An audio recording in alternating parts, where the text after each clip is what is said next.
For over 85 years, Inaba Denko has been dedicated to providing innovative HVAC accessories for residential and commercial applications.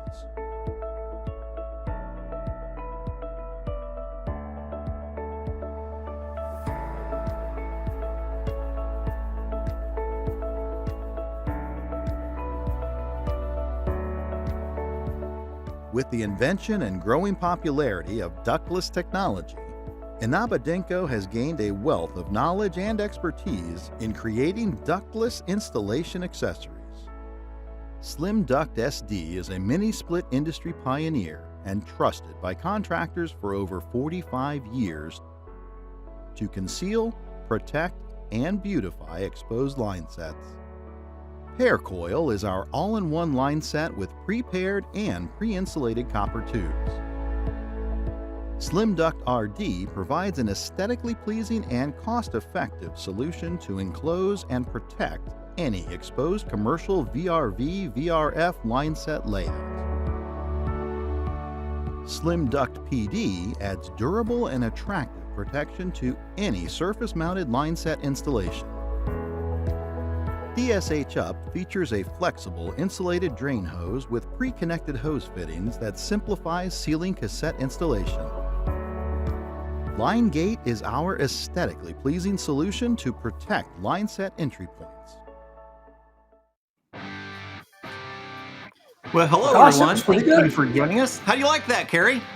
That was pretty darn good. I thought out where those videos came from. Yeah, I caught that on online. I might have borrowed it just a little bit and turned it into an intro video. I didn't think you guys would mind since you're going to be on the show. We're so grateful that everyone is joining us. We are hanging out today with Kerry McIntyre from Inaba Denko. Kerry, how are you doing today? Fine, sir. How are you? Good to be here.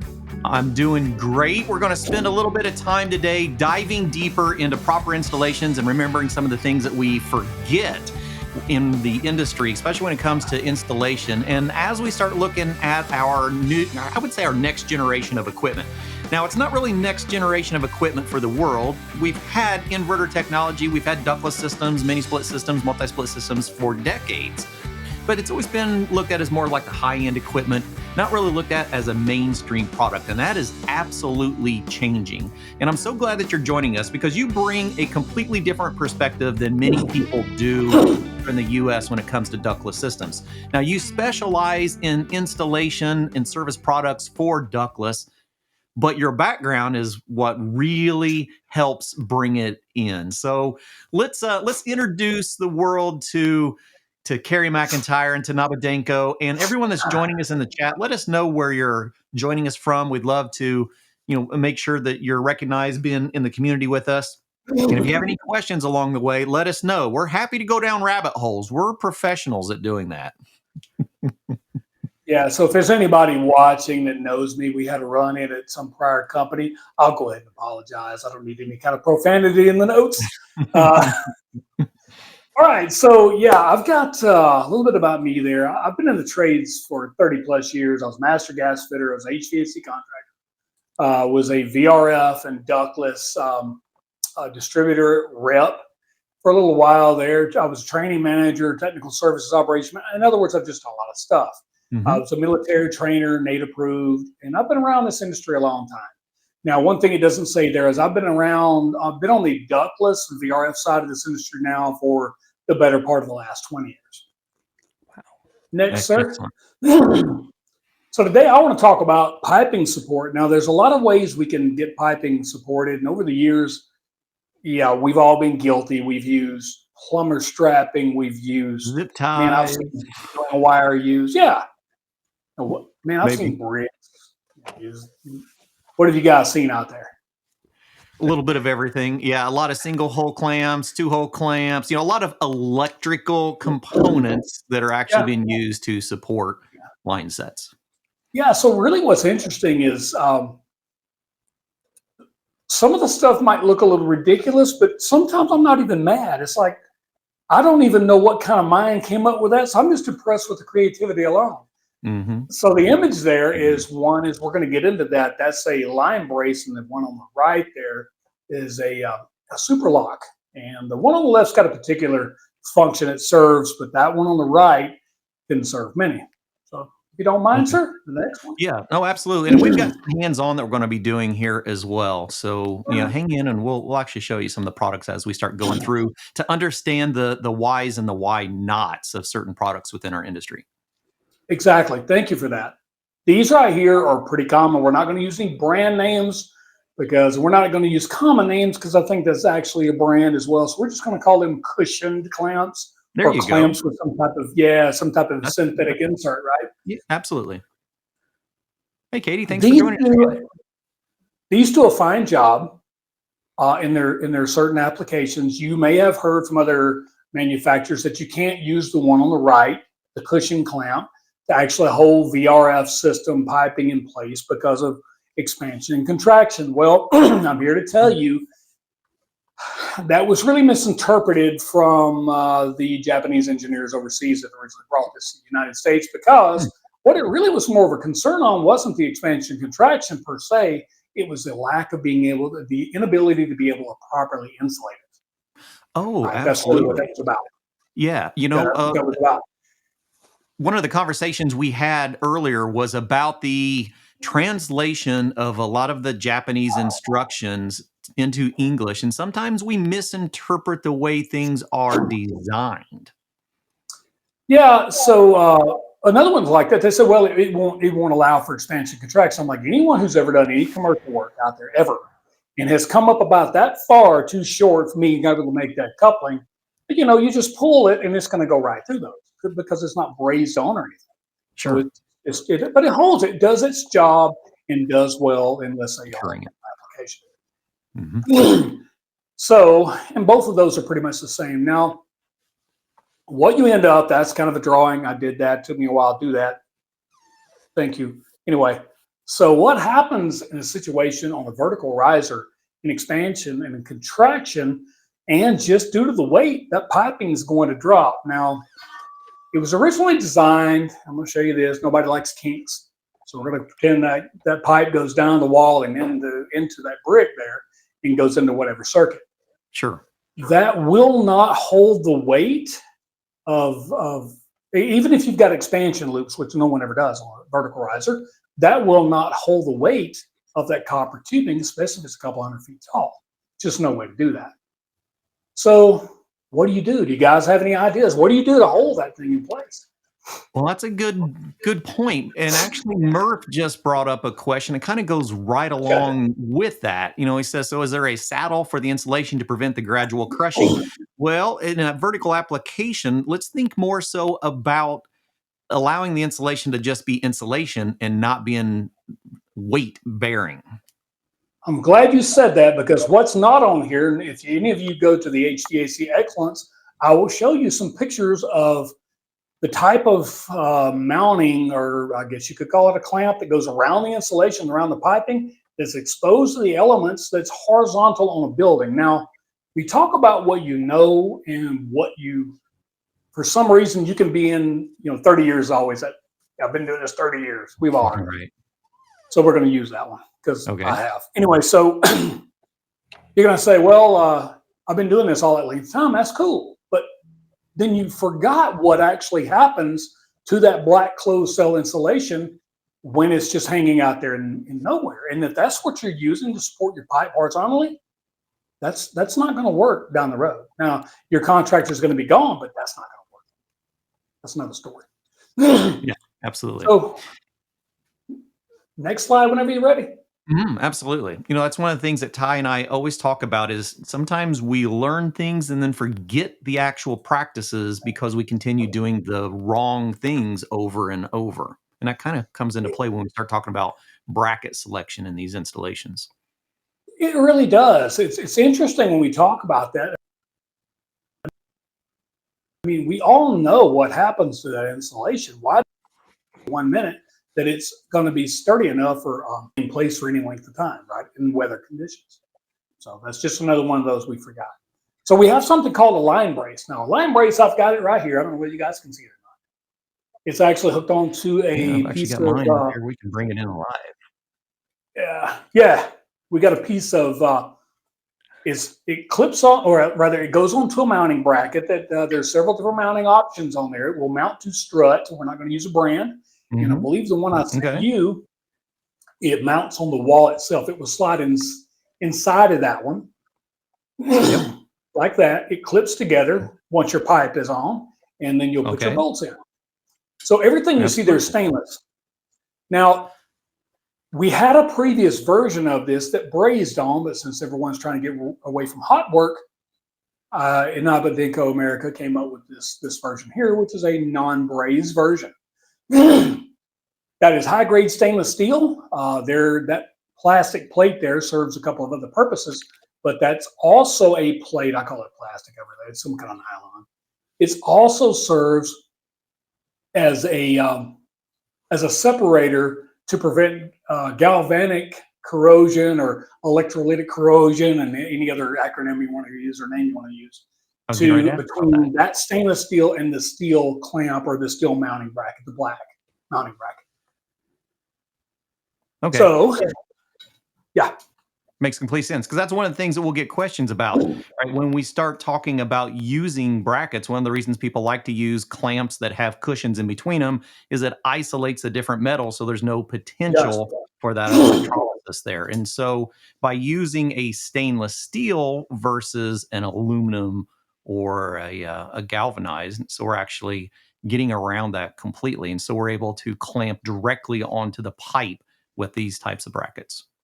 Now, I'm glad you brought that up, because one of the studies we did, and it was a lot of testing involved as well, is the fact that you can get into metals nobles. So there's a metal nobles chart out there, and it will show you the risk of electrolytic corrosion between dissimilar metals in a table, and it really is almost inconsequential when it comes to stainless steel, and we all know that. So one of the things too, though, in that is once it's clamped on, well, going back, dissimilar metals, one becomes a cathode, anode, and the other one of them, degrades or whatever. That's electrolytic corrosion, but it's also it's dissimilar metals in the presence of an electrolyte. So I have a 4-ton single-phase VRF system in my house that I have wire nuts. That's right, I did the bad thing. I've got wire nuts on my communication wire that's exposed to the atmosphere. You know why I did that? To prove a point. Oh, okay. 4 years on, works like a champ. All right. Another conversation. That's a good rabbit hole we can go down. Well, it is, and I know where it came from, so we'll come back to that later. So if you don't mind, throw the next one up there. We'll take a look at what we got there. Absolutely. So the next graph is going to show you how that works. So if anyone's ever done any kind of piping, you understand there's expansion, contraction, and this is nothing new. The images there in the center, those are expansion loops. Those came from the copper tubing handbook.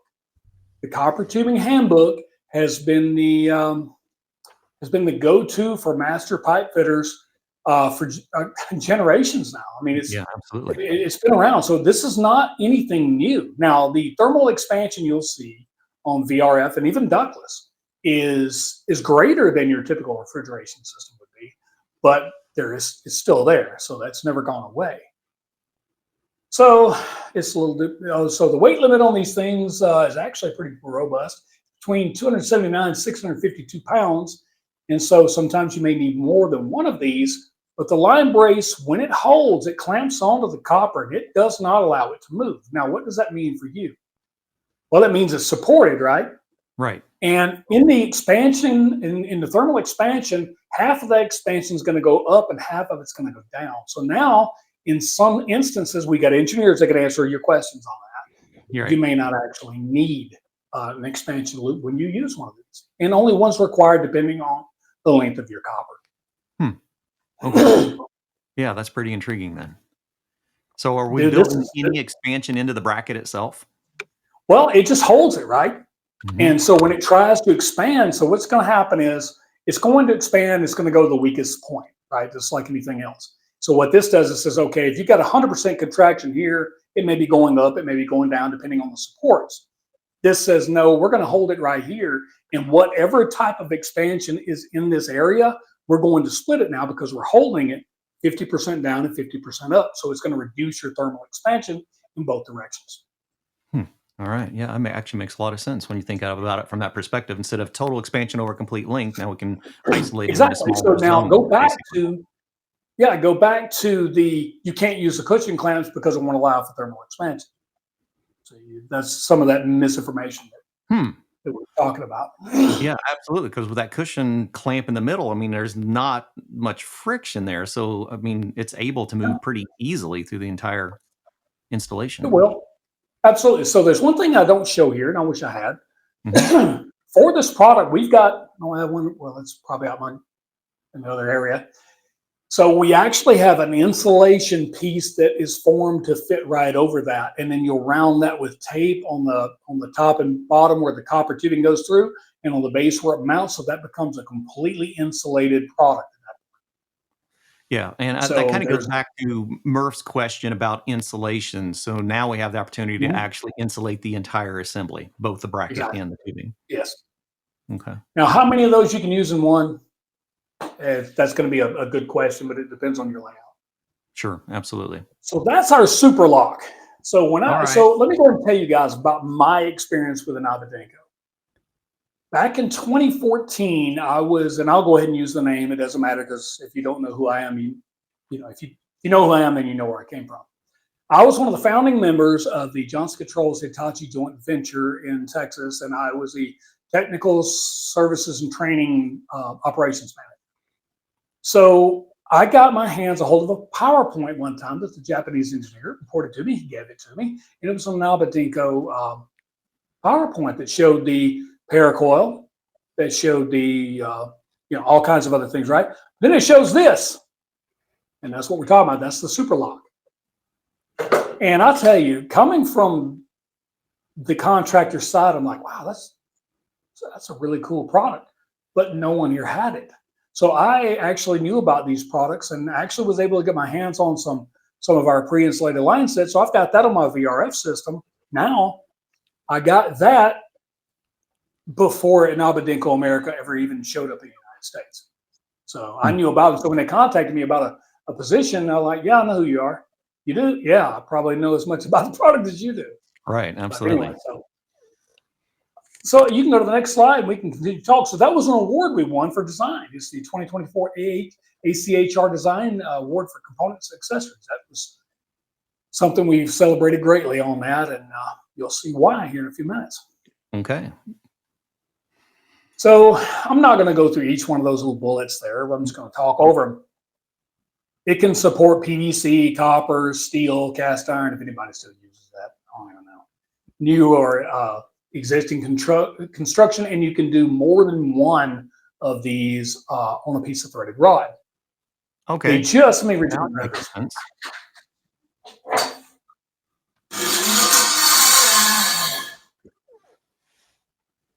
So that's one.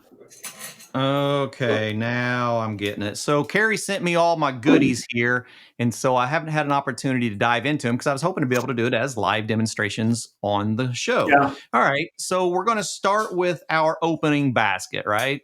We want to make sure Yep. that that's on the vertical side of our basket. And as we have our hanger, we can actually go in just slightly sideways and lock that thing into place. Yes. Okay. And so show me again what you just did to be able to release that. Oh, Are you there are a couple of stainless steel tabs here. Press the larger tab.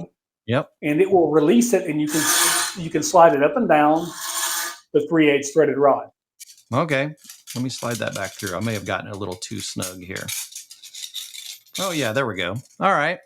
So as we're hanging, instead of having previously when we first got hangers, we would have multiple sets of adjustment nuts on the top and bottom to secure it into place. So now it's a matter of simply, let me put the nut down here so you can see what we're actually doing. So just a very minimal amount of pressure, and we can now move that in any direction that we want and can still rotate, which is awfully nice as well. Okay. That's great. So you got it. You can press that, raise it up, high or as low as you need. So going back and maybe adjusting your pitch if it's plumbing or the refrigerant line sets or whatever, and then you just flip, you get that stuff laid in there and you flip that over and it pops in. Once that pops in, you're probably not going to take it off. You'll have to undo that because it's that secure. That is a 43 pound. I think it's 44 pounds each. So On they the hold quite a bit, actual, actually. on the clasp. All right. Yeah. So don't lock it in until we're actually ready to lock it in. So I'll pass on that for today. All right. Well, that one's as simple as can be. Ty, I heard you in there. Do you have something to say on that one? Oh yeah, where was this when I was running pipe? Yeah. Man, you're not lying. So the reason why I really wanted these was because at the time when I first saw it, we were building our training center there in Irving, Texas. So, I mean, we're like, it was the strut, it was the threaded rod. The guys are out there, they got the chop saws, they've got, all this other stuff. And then there's the nuts and the washers. When honestly, if I had had this opportunity, I'd have used this all day long. Well, it wasn't me doing it. I'd have got those guys to do it. But yeah, they would have appreciated that. Yeah, absolutely. Yeah. So, I mean, it's going to save you money, definitely going to save you. It's going to save you money on parts. And when you talk about that, we're not talking just nuts and washers. Strut's expensive, really expensive. But then you're talking about, you got to drag it off. Someone's got to cut it. Now you're talking about, you've got tool use now. You've got saw blades.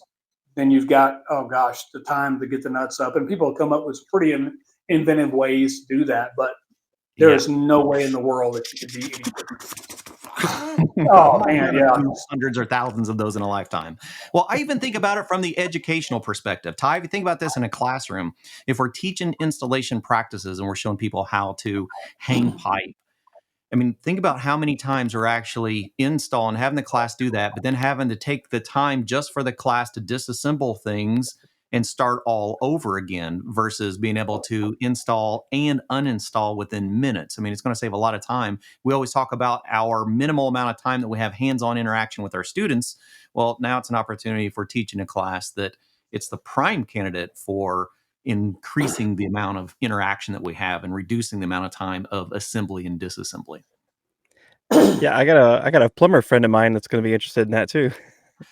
Absolutely. So let's talk about sizes on these real quick, because I'm seeing that and I'm going, by golly, it's at least being able to get a 2-inch pipe in there. You might be able to get a 3 in there, maybe so. Close. It'd take a little bit of stretching, but yeah, for 2-inch PVC pipe installations and electrical installations, man, that'd be the berries.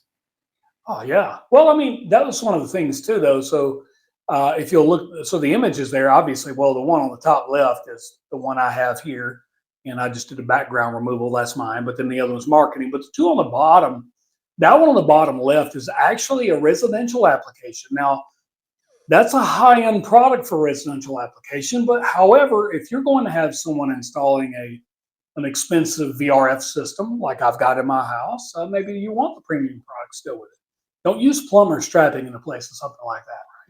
Absolutely. Well, one of the topics I always like to talk about when we're getting on the point of rethinking about things that we know or should be obvious that we forget, this is one of them.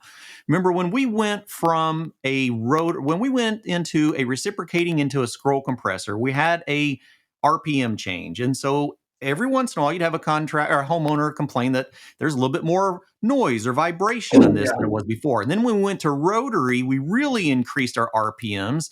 And then we went into 2-stage, it even added more. So as we move into inverters, we're changing the frequency of our motor, which means we're changing the frequency of the pumping of refrigerant. So if we are attaching our line sets directly to the exterior of the home, if we're attaching them directly to our trusses onto joists, now we have the opportunity of transferring those vibrations directly into versus using some support and getting a proper anchor in some place that's not going to vibrate straight down through a wall. So just something I wanted to bring up as a potential conversational point. That's a very good point. Yeah, because there's always that risk. I had a traditional system one time in my house years ago that there was a sound coming from the closet. And it was because somehow in the construction of the house, any kind of vibration resonated to one spot. It was inside of a closet. I'm like, there's nothing in the story. But yeah, the one on the bottom right is I get it. It's actually a commercial application. So 44 pounds each. So, and it goes up to 3 1/4. That's going to be, I want to say schedule 43 inch should go in there. I bet it would. going to be really Yeah, close. I'm gonna have to experiment myself. But I man, don't to think be I able to did. adjust the pitch on plumbing with Yeah, that is quickly. yes. Yeah, I'm thinking about flue pipes in an attic, and man, what a Oh, what a geez. perfect thing for Yeah. doing You know, Yeah, installation. that you just, would really makes things flow better. Yeah, man, haha. yeah. Look at that But guy. we want it to go down first to catch all the water and then back up. Yeah. Well, you don't want to trap in the attic? You don't want to heat the attic? Another way you save energy? I do need a All right. trap in my So, attic because we got a raccoon in there.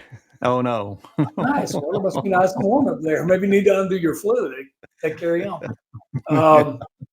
So I took that image right there. That's actually a factory. I was in Japan about 6 weeks ago, and we went to the factory where these are actually made. Yes, they're made in Japan. These are not coming Mhm. from the any of the other places that people sometimes like to denigrate. But no, it's a high quality, zinc coated.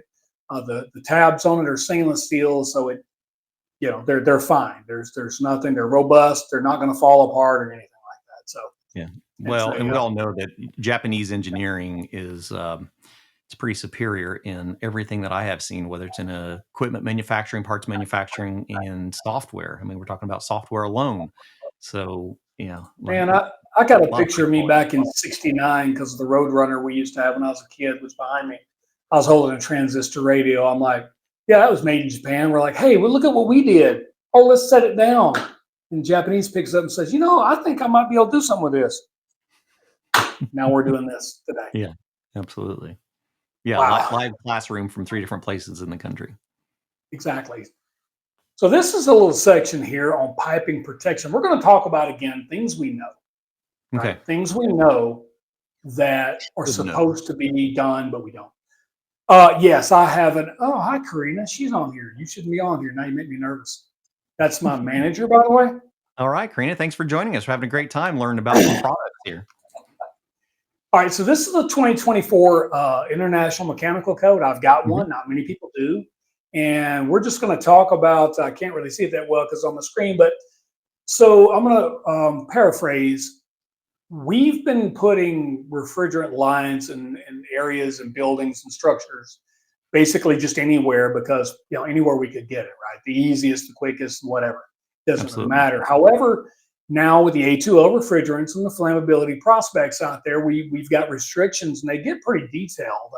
You can't have it in an area where they've got a dumbwaiter or an elevator shaft. So basically anywhere that's going to have moving equipment or anything moving, but they get pretty restrictive in that. But basically it needs to either be inside of the building or in an enclosure. And that includes line set covers and whatever else you got. Next slide, please. Unless you guys have got anything to add to that. No, I completely agree. We're going to start seeing a lot more protection of line sets going forward as we progress through A2Ls, and who knows what the next generation of refrigerants are going to bring. Yeah, and we should. And what's really interesting about this particular slide, now that job wasn't complete, but it had already stood piping inspection from the mechanical inspector. Honestly, every one of the manufacturers of the black closed cell insulation, we don't use brands, they all dictate that it's got to be protected from UV, but no one really calls it out, But we all know what happens. Yeah. But no one calls it out as a mechanical code. And so if it's not in the code, let's say it doesn't specifically say in the code it's got to be protected, then what do we do, guys? In absence of code, what prevails? Manufacturer's instructions. Yep. Right?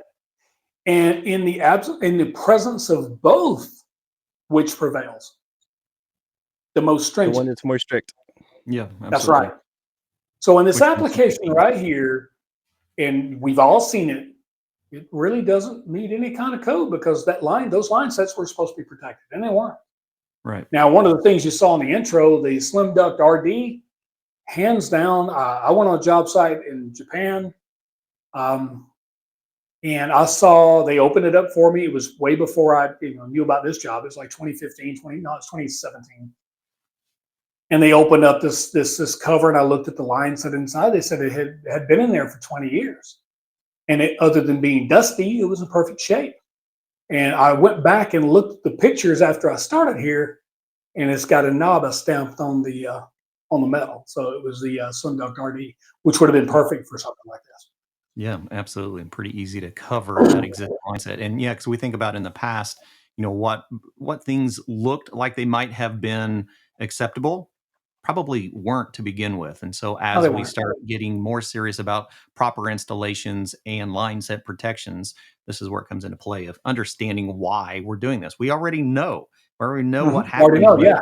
open insulation to ultraviolet radiation. Anyone that's been on a roof knows what happens when something is not protected. Exactly. Well, this job in particular, let's just pretend, I'm not saying it does.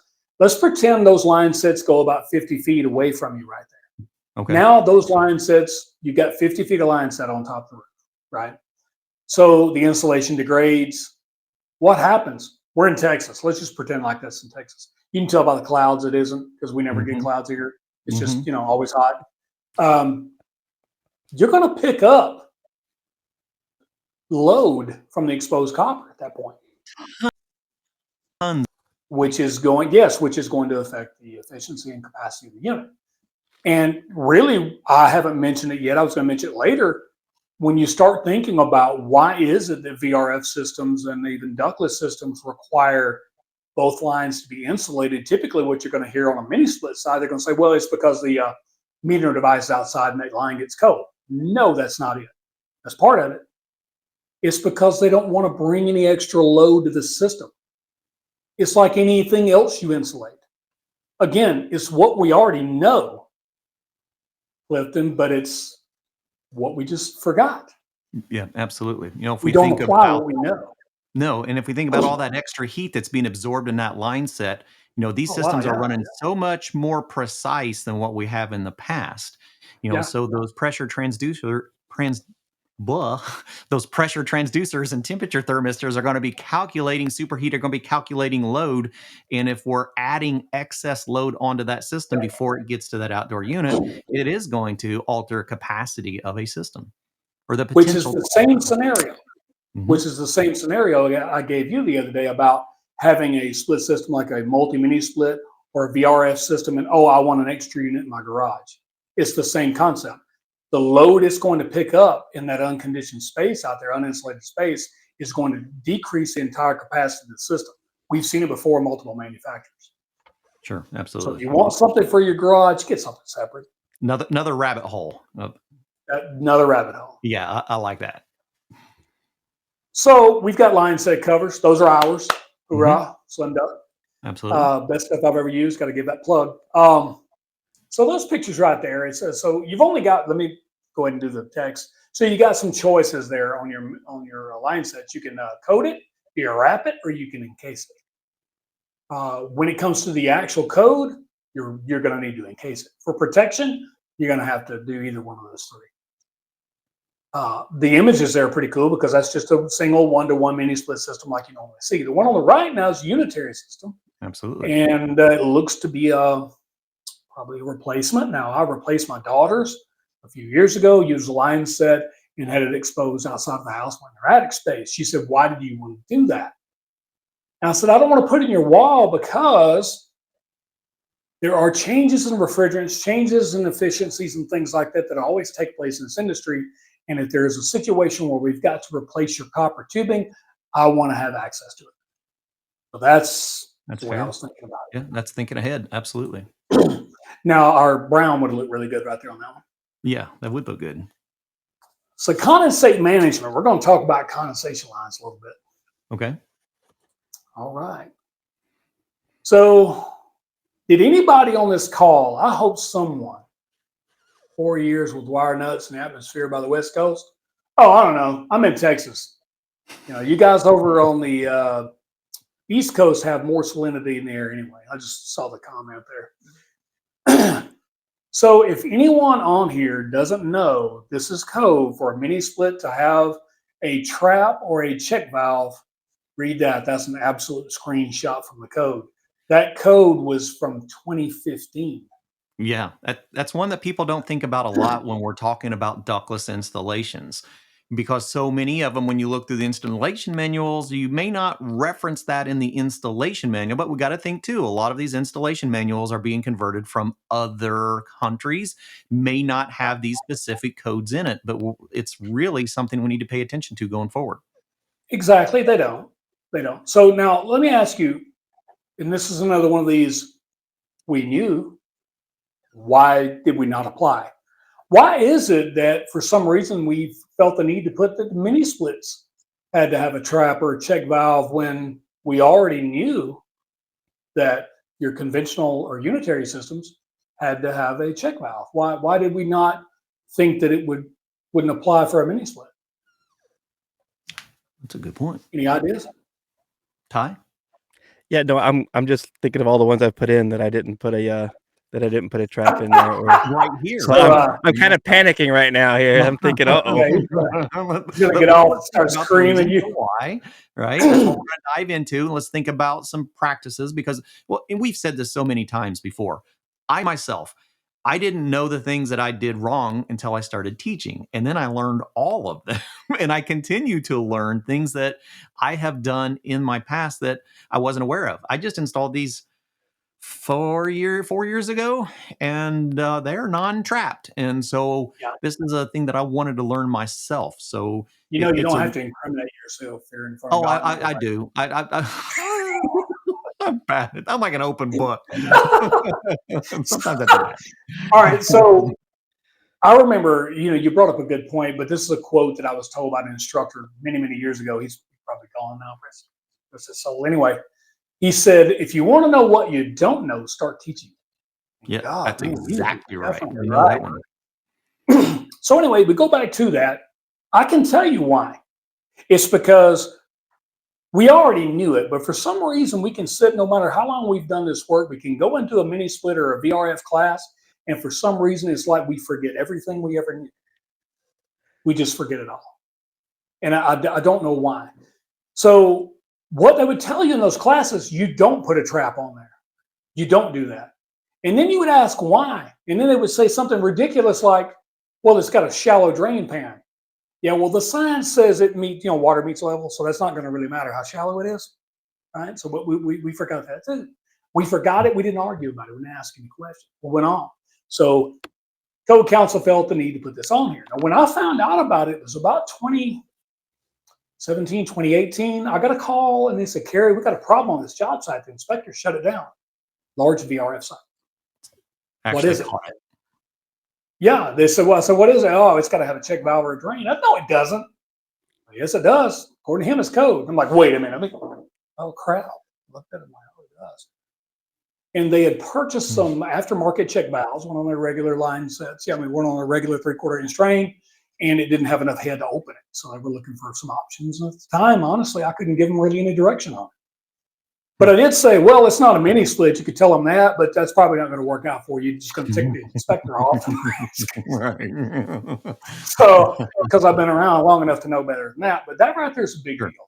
And so your manufacturers, and I'm not going to say one because more than one's done it, and I don't know why they don't ask or question their own team. The information that came from Japan that brought this stuff over wasn't that you don't put it on there, that it's going to cause some issue. Is you don't put it on there because you don't need it. So the conversation that took place is what happened. So the language barrier between the two was, oh, I don't do it. Yes, no, you don't do it. Well, we can't do it. And that's where it took off. Interesting. And it had nothing to do with actually not doing it. It had more to do with you don't need to do it. Exactly. And there's more of that to come. A translation, once again, understanding what is actually being said and understanding that if it's in an area that doesn't have a code for it, no, you don't need it. But if you happen to be in an area that has a code for it, like the United States, you're going to need it. You're going to need That's so intriguing. So they looked at it as a point of the possible, you don't need it, and it could be a point of maintenance, something that, that they didn't really want to have to fool with. And Ty, I'll tell you, when Kerry sent this, it really caught me off guard because when I first seen the package, I thought, oh, sweet, he's sending me some finger pops from Japan. Because I'm like, sweet, what has he got in here? And then I opened it up and I went, wait a minute. Well, it's a clear choice. That right there, we got a video on YouTube on that. That right there, that's a good product. It really is. So what you'll do is you'll put your drain hose in there. Hopefully you get ours. You know, you get the little it looks like a spiral thing. I don't have any in your box. No, I won't go there. It's the other kind. It's the spiral. I don't have any in your box there. I probably should have done that. But there's a video online with it. You'll take the stainless steel clip out, slide it in there, and you'll clip it in. And what that does, it clips around, it clips through those little spirals, and it doesn't come off. And at that point, then you just hook up the other side of the hose and the image there. You can see it. And it gives a really good solid fit. There is a competitor like that on the market. It's got something similar. And the thing on the thing about the competition, I've done some testing on it. Ours doesn't have a way for the sewer gases or whatever that is to actually leak back and blow out of the side. Theirs does. That's actually a good one. I believe the reason for no trap has to do with static pressure on drain pan, static pressure. The reason we need traps on negative pressure. Yes, you are correct. You are. You're exactly right. I'm not really sure right off the top of my head, Ricky, whether or not there is a negative pressure on the mini split drain. I believe there is. I could be wrong, but where it's located is below the blower, so it should be a negative pressure. So we should have it on there, I guess. Yep. Yeah, that's intriguing. You're right. I mean, now that you think about it, Ty, what's your thoughts? Yeah, no, I'm open here. This is I'm still worried about it. Yeah, I'm thinking, So yeah, no, this is I didn't even know about the code on that one, so I feel super embarrassed about that. So no, I'm here to learn. Yeah. Tell me more. How many people don't, right? Because it is a small piece of code that could have been updated that not everyone reads the entire manual at every revision. And so it's something that I think it's very important to start talking about and making the awareness there. I mean, I was a licensed contractor. I was a licensed contractor in the state of Alabama, and Alabama is actually very strict. And they wouldn't allow, at least the inspector wouldn't allow, for you to drain a condensation drain into a lavatory drain using the lavatory's trap. Well, it's actually in the code book that you can. So in a case where it is draining like that, and let's say it dries for whatever reason, I don't know, maybe there's two of you and your kids are grown and you don't use but one bathroom all the time. That would be us.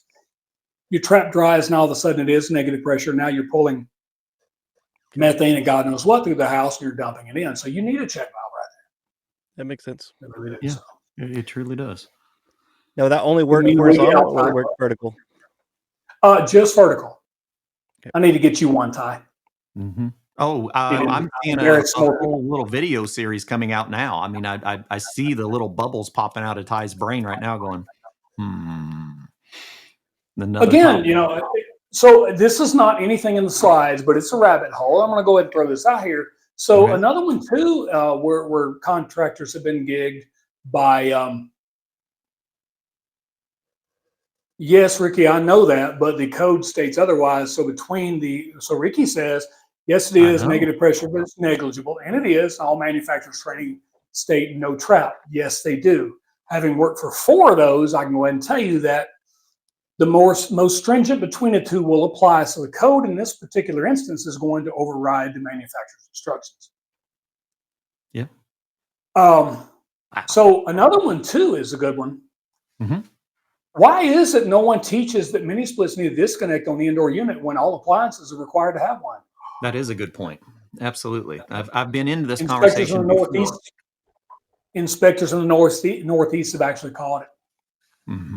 Not many, but it's coming.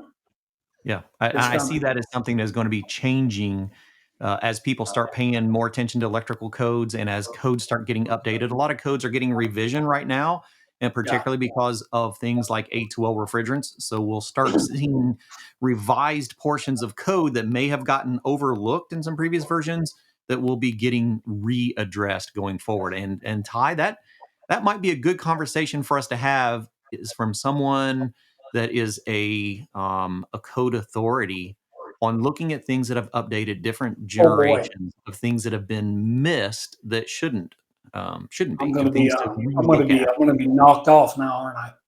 It's gonna get rid of me for saying that. I'm telling So you, there are ring the bell around here. We get in trouble regularly.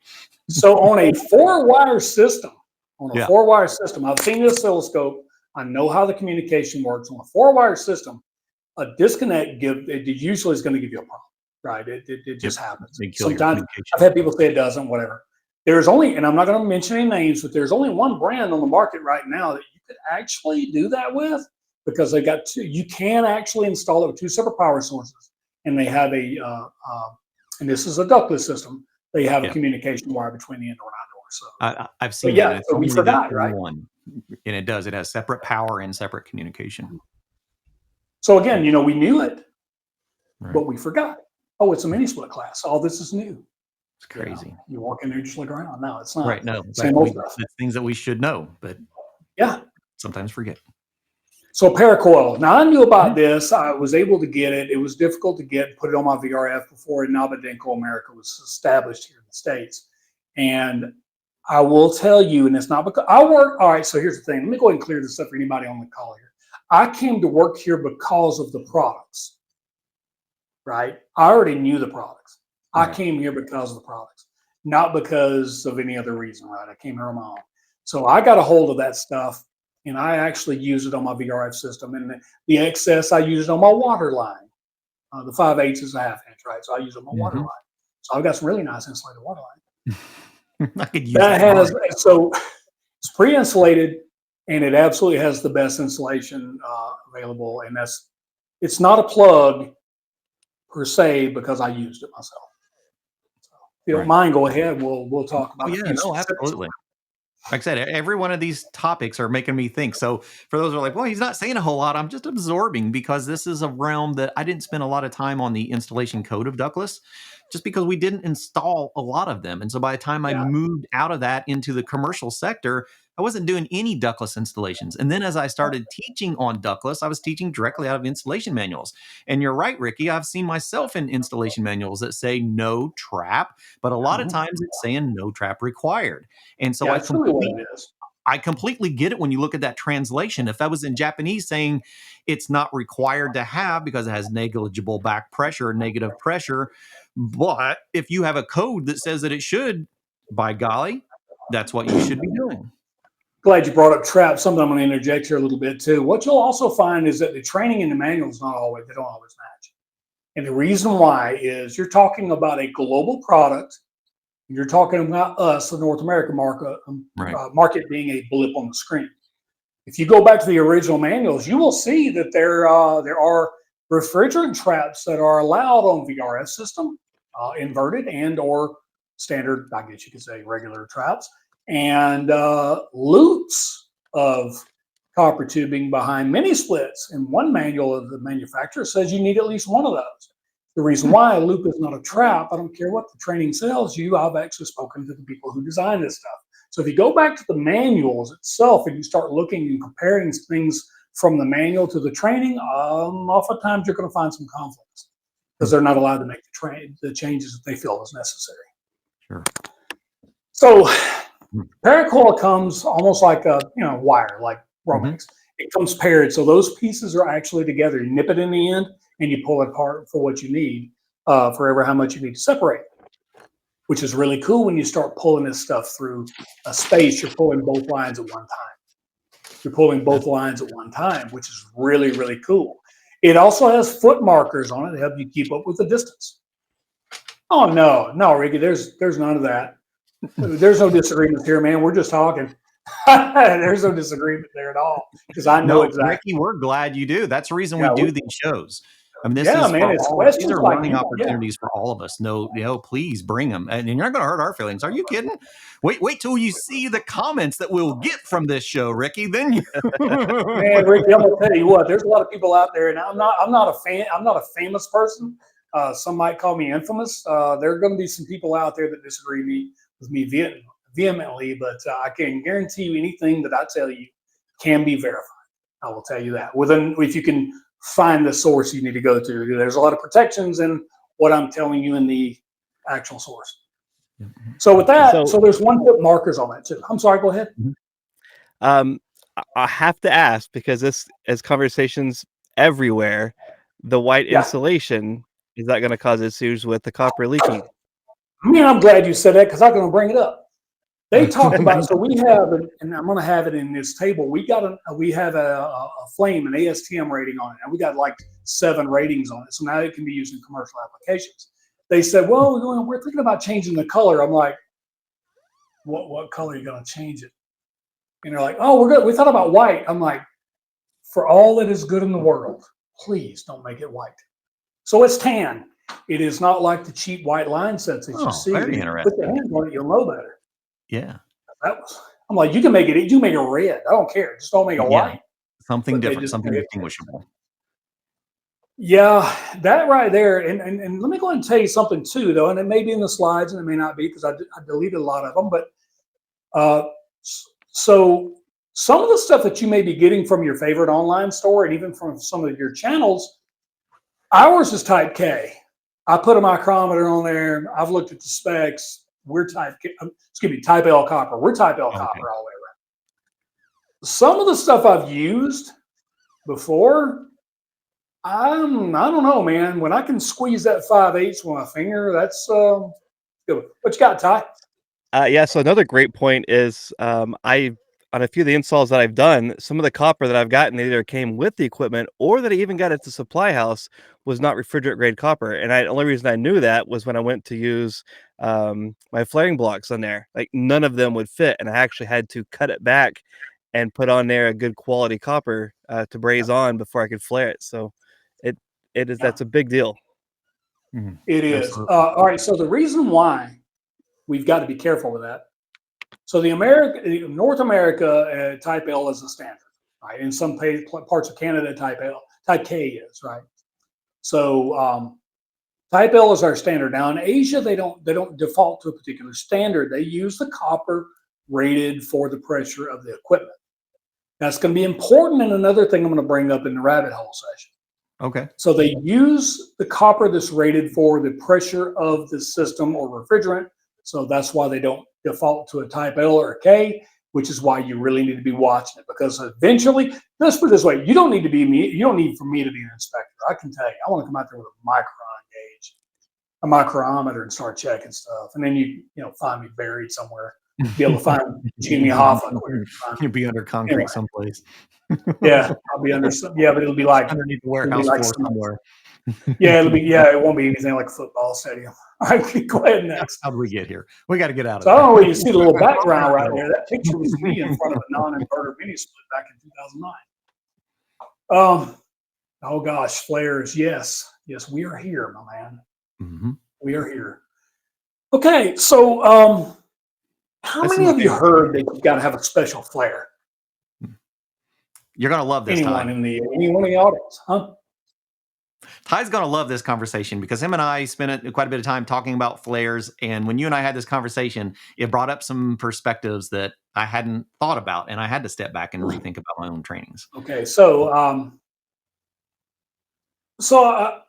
a master pipe fitter, or at least carried the card until I just don't do it anymore. But so there was a mistranslation, a misunderstanding, a language barrier issue.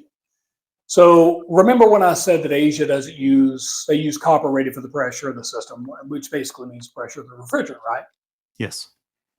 All right. So when the discussion was made, and I know who made it and where it was made and what office it was made in, it's like, okay, so Japan at the time, they had two different kinds. Well, actually they had R22 systems.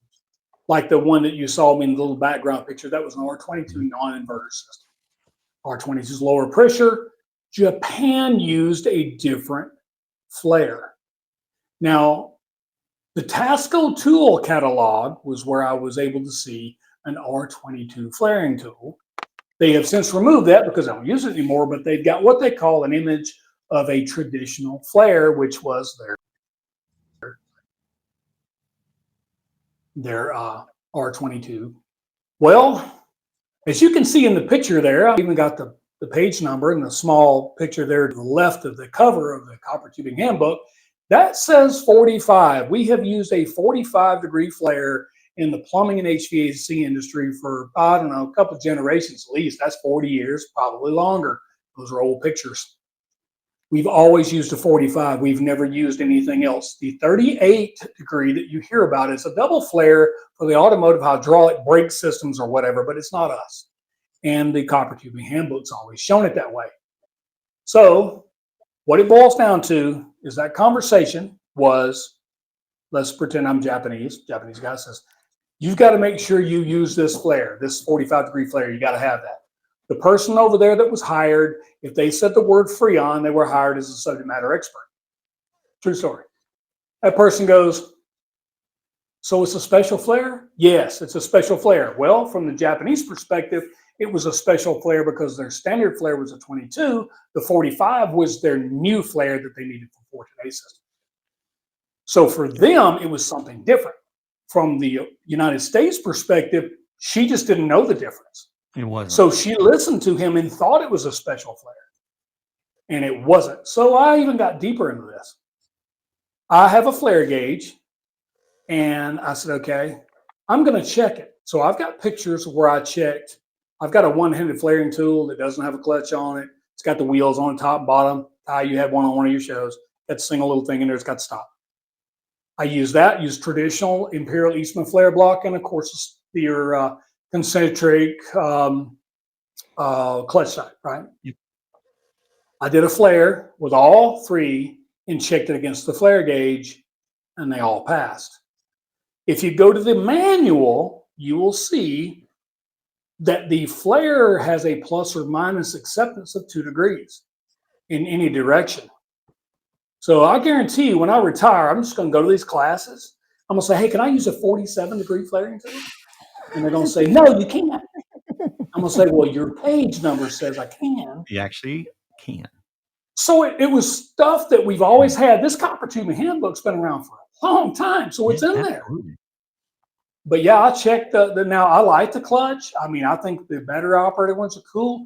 I've used one with the 3/8.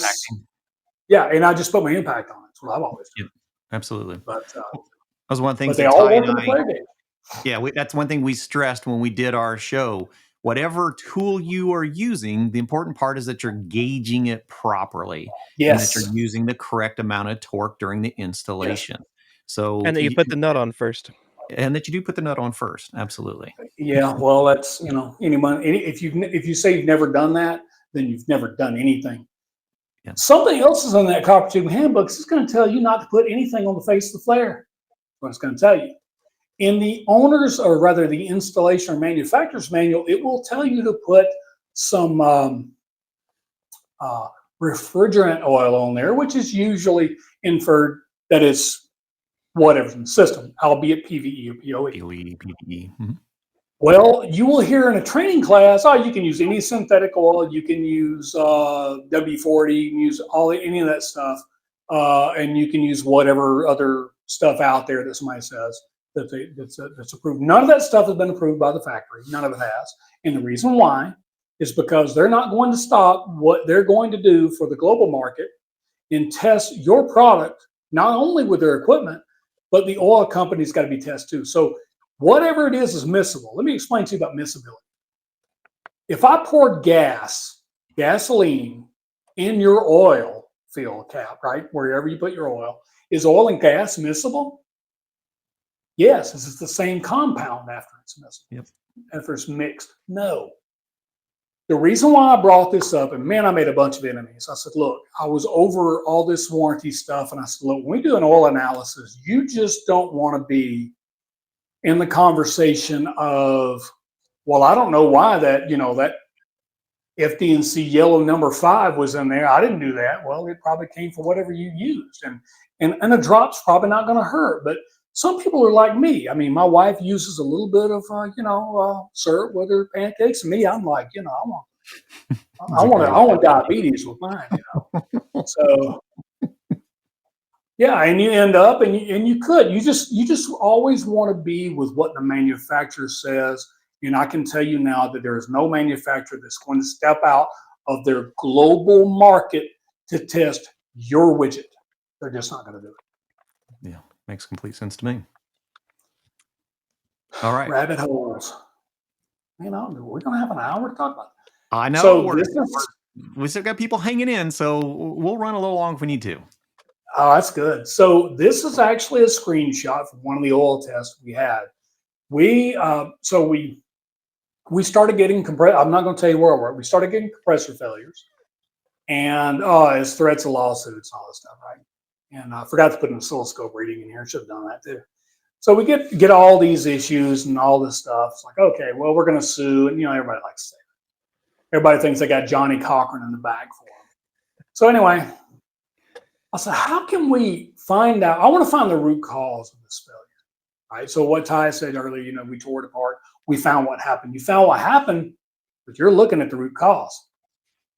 Okay, so this particular picture is interesting because I want you to take, make close attention, pay close attention to things here. And I've got to get closer because I can't read it. So if you look, it's got some bearing wear on there listed, and it's got some cutting. Now, the scientist I was on the phone with during this, she said, you see the little curl piece? I said, yeah. Now, she's not HVAC at all. They're just a testing organization. I said, yeah. She said, well, that's been cut out of something. I'm like, it's probably a scroll plate where it's tried to, I don't know, compress sand or something like that. And one thing I need for you to pay close attention to, do you see the size of those metal fragments? Can you read that? That's 10 microns.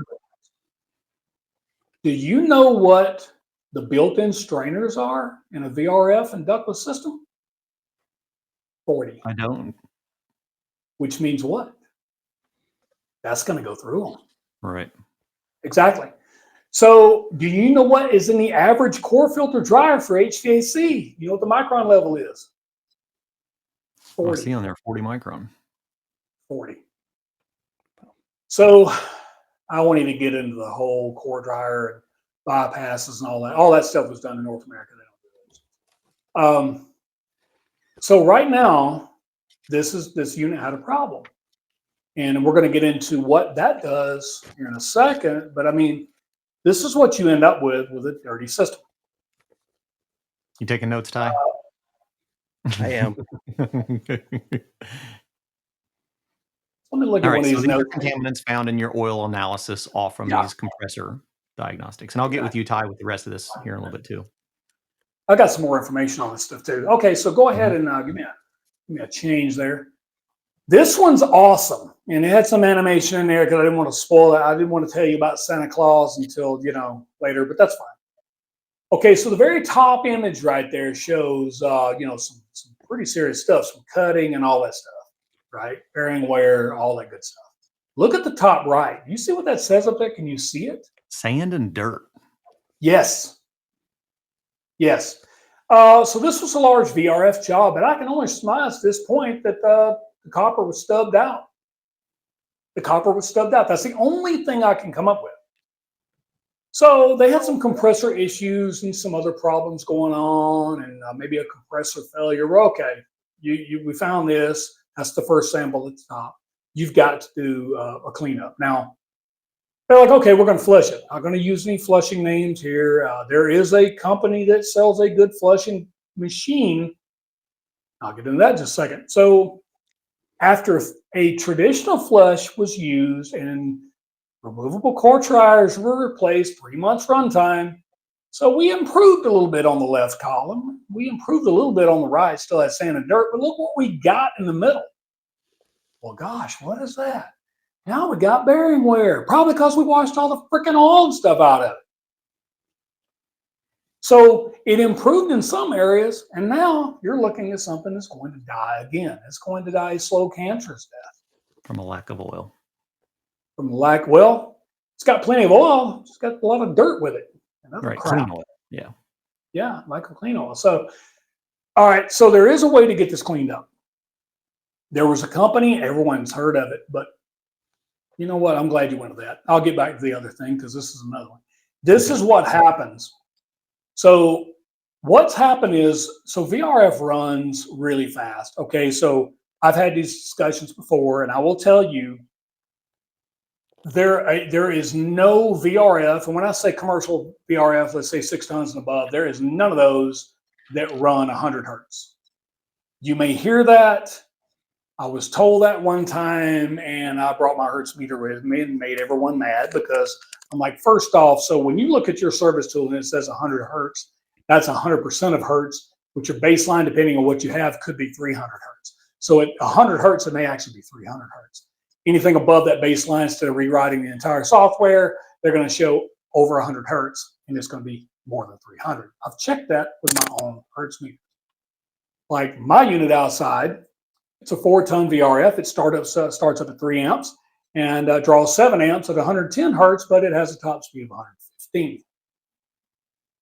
Because I'm a nerd a little bit, and then I checked it. So when you think about compressor failure in we're just going to go with a regular unitary or maybe a rooftop unit. So you got a compressor failure, you replace that compressor, you put the filter dryer on there. We all know it's not going to do anything. You put the filter dryer on there. How long do you guys think it's going to last, that replacement compressor? How long does it usually last? What can you expect? 6 months. Come on, man. You got to be a little more optimistic than that. Let's say you're a top-notch technician. Yeah. You know, you pull that, you got that micron level down to the impossible 0. You know, it's basically space, right? Mm-hmm. You get everything out of it. You got all the dryers. Let's say you get 5 years. We're just going to use that number because it should run its life expectancy. 10, 15 so let's say the replacement compressor, you think, well, it probably run 5 years. So that's at 60 hertz. Now, on a single inverter system, a small unitary inverter system, let's say they run average, let's say 150. We'll just use easy math, 120. So now you're running twice as fast, which in theory now does what? Cut your lifespan in half, right? So the higher hertz sandblast your windings. I've actually got some more images of that. This is a short presentation, but it sandblasts your windings, and that's what causes your compressor to fail again. So Japan actually sells equipment that flushes this, but it's only in 50 hertz. Trust me, I tried to order some one time, and they said, we're not going to change it just for you because I'm special. So that's the bottom of one of those compressors. Not all these didn't come from the same one.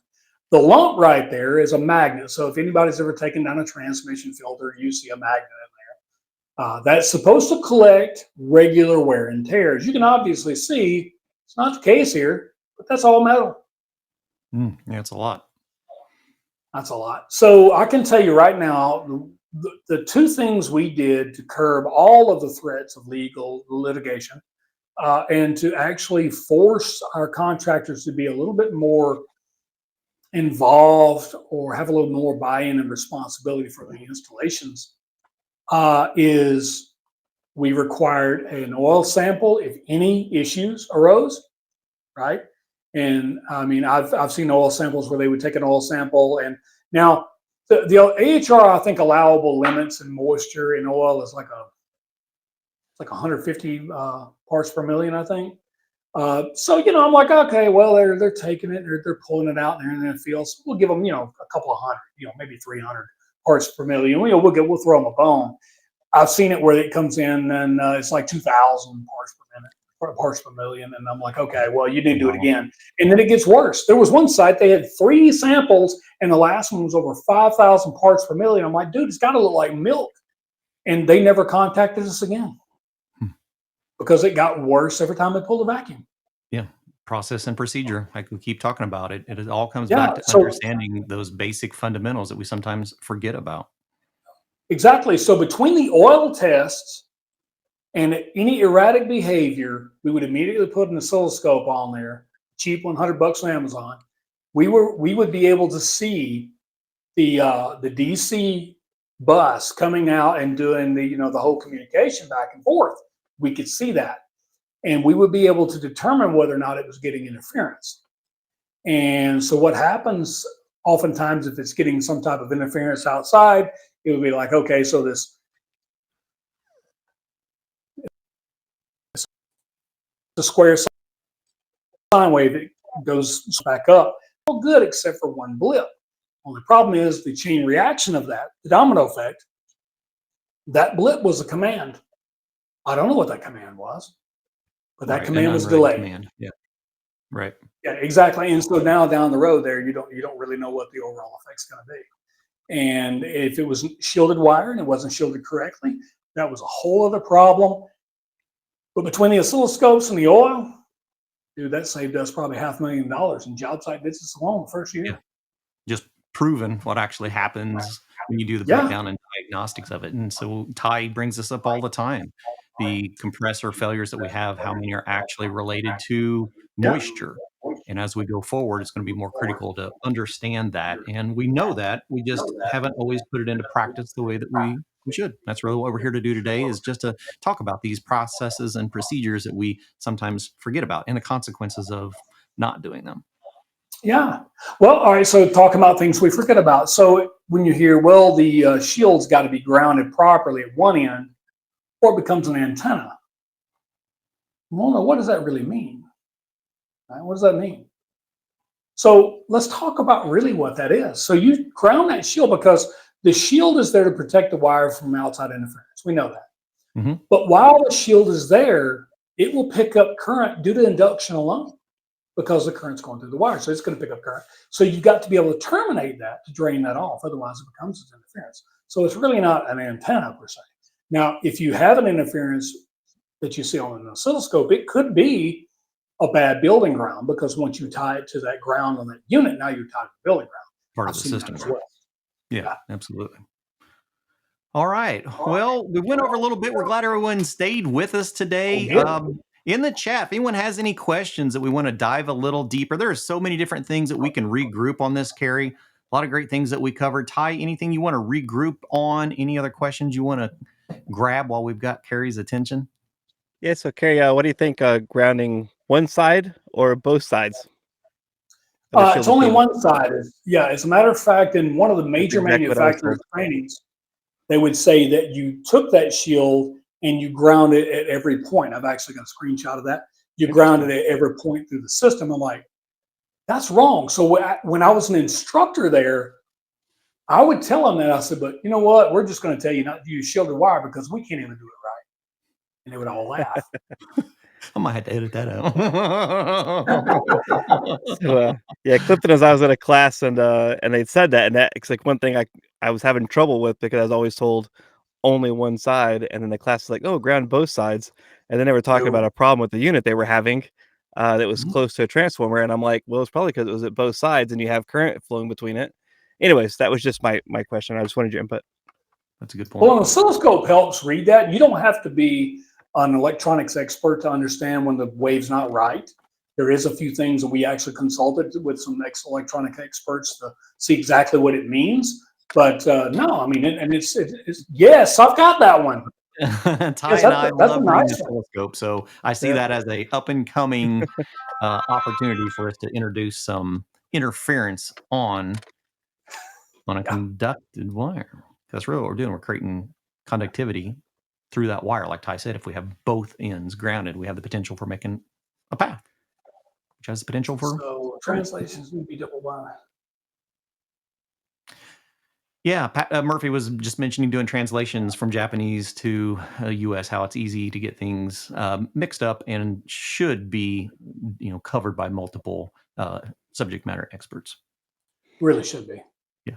All right. Well, I think we're going to wrap it up, Kerry. We really appreciate you joining us. Inaba Denko, we're grateful to have a little bit of deeper insight into proper processes and procedures and regrouping on things that we probably should know or do know that sometimes forget and are going to need to pay more attention to going forward as we start working with a lot more inverter technology.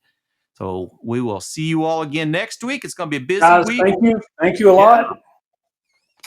Let's do it again Great sometime. to have you here, Kerry. We'll see you all again next week as we dive a little bit deeper. And we're going to talk CO2 next week once we get back. So, So everyone have a great weekend. And we're going to be at the UA apprenticeship competition. About 4 or 5 of us are going to be up there through the weekend and into the next week. So it's going to be busy. So if you try to get a hold of us, probably not going to happen until next week. So, but if you have any topics you'd like for us to cover, let us know. It's what we do. We grab these things every week. We grab the subject matter experts from the industry, and we just run down rabbit holes as much as we possibly can.